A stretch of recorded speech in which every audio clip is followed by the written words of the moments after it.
Hey everyone, apologies for the lack of video. It's been rather hectic few days, and I've just actually flown on holiday, so I'm currently in Cyprus, so it's been a bit hectic and I haven't really been able to kind of keep on top of things and talk about stuff. But obviously the news is out. The decision was made, the worst kept secret ever, that Thomas Frank is now Tottenham Hotspur's new manager. I did do I don't know if you guys watch Chris Cowling's channel, you will have seen that I did a video about it there yesterday. But to be honest with you, it's one of those really difficult situations, because whilst I'm not against this change in terms of it being Thomas Frank or whatever, at the same time I'm not particularly excited about it yet. But then it's been a couple of days and you have to give it time to kind of sink in and everything else. Absolutely understand the club's decision to part ways with Postecoglou, even though I still not convinced it's the right decision. I would have loved to have seen what happens on season 3 to see what he actually could achieve. You know, would he have learnt the lessons of last season in terms of where we ended up in the league, and would that have given him an opportunity to really start to improve things for us and work on that? You just don't know, do you? You just don't know what could happen. So yeah, disappointed with that, but I'm over it, right? I guess it is what it is. The club's made a decision. It's about what do they do next. So the onus is now firmly on Daniel Levy and the board to make a decision about what direction are they going to take us in. For me, Thomas Frank feels like a really safe pair of hands. Seems like the sort of project manager we might want, who's going to do some of the stuff that we really thought would think that's going to help us progress. You know, he's good with youth. He's good with tactics. He's good.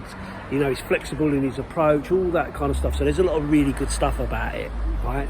So fingers crossed that comes to light, and he does do that. But he's going to be working with Daniel Levy, and we all know how difficult working with Daniel Levy can be in terms of supporting the manager, giving them the tools to do their job.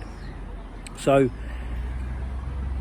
I guess it's now about what are they going to do now? You know, what direction are they going to take us in? Because for me, and I've said this previously, we desperately need some experience brought into this club.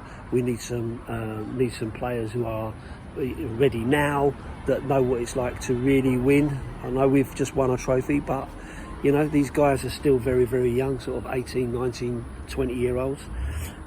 We could do with some sort of, you know, real quality in there to really bolster this squad. Champions League football coming, and for that you almost need 2 squads. You know, for the challenges that the Premier League gives and the challenges that the Champions League gives, we're not going to be able to afford to rest players and play a B team in some of these games. You're going to have to go for it all the way through, and you know, Thomas Frank is going to need the tools to do that. And like I say, Daniel Levy doesn't have a great history of giving people what they really need. So I guess it's all about the board now to see what direction they want to go in. And I think this summer transfer window will kind of tell us all we need to know. Will this be one of those, oh well, let Thomas Frank see what all the players are capable of, let him assess the squad and have a look at it and then kind of make a decision from there?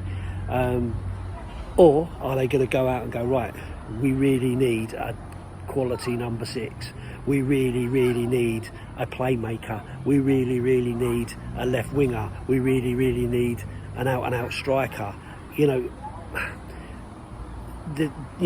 again, if you look at some of the positions, Udogie, you know, you really need someone who can back him up. Porro, you need someone who can back him up. Centre backs, talk about Romero leaving. Danso is not a Romero replacement. He's a good player, but he is not the quality of Christian Romero. I'm sorry, he just isn't. Not yet. Maybe in the future, but not yet. So we kind of need those sorts of replacements all over the pitch. We don't know what's happening with Son. Is Son going to stay? Is he going to get minutes? Is he past his prime? Was it because of an injury? There's so many questions that need to be answered. So for me, I'm just cautiously waiting to see what kind of thing happens. I know they're talking about Brian and Bomo, sort of hijacking that from Man United. Is that likely? Are they going to pay the sort of money that he's asking for? Has Tottenham got the pull of Man United? Man United going through a really difficult time, but are they still able to pull in the big names? Seems that they can. But listen, if we hijack that, happy days. You know, the same with Eze. I actually watched a bit of the England game the other day, and I thought he looked absolutely fantastic. That getting those sorts of names, paying that sort of money to come through the door, would give other players the idea. Look, maybe they're not just playing it safe. Because that's what it seems like, right? To me, as a fan, I'm thinking they're just playing it safe now. If we get fifth every season, or with an occasional fourth, with no trophies, that's fine for Daniel Levy and for Enoch, right? Because they're getting the money coming in. From a fan's point of view, big difference, right? We all remember what it felt like winning that trophy last, 3.5 weeks ago. And the 200,000+ people that turned up to see him lift it at the stadium. It means something. This club has real pull and real opportunity to really do something special. But if you're not winning games and you're not putting the money in and showing that you want to do something, then the players are going to go, well, why should I go there? I can go to Man United and get £100,000 a week more, because we know that Man United are always going to be in and about, winning stuff. Even as bad as they were last season, the same as us, they still made it to the Europa League final, and everyone was writing us off. So,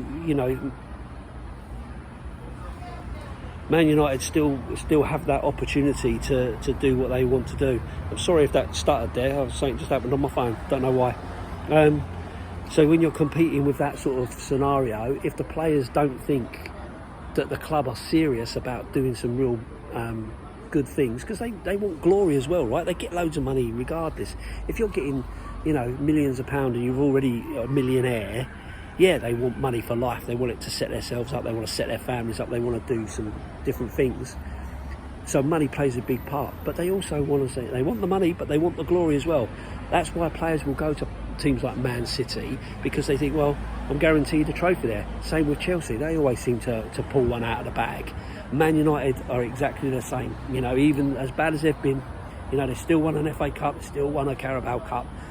And so that's real pull, and that's real difficult for teams like Tottenham. So, as I say, my summary of it all is I'm over the fact that Ange has left. It is what it is. Managers, like players, they come and go, and it'll always be special because what he's achieved.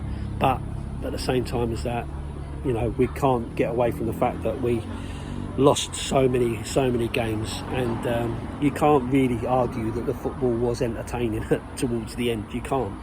I always want to back the manager, but you've got to be pragmatic, you've got to be honest, and I think that's fair enough.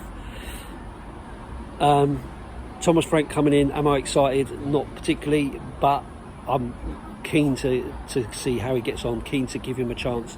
Happy for him. He sounds like he ticks all the right boxes. So, okay, I'm happy to go with it and see where it goes.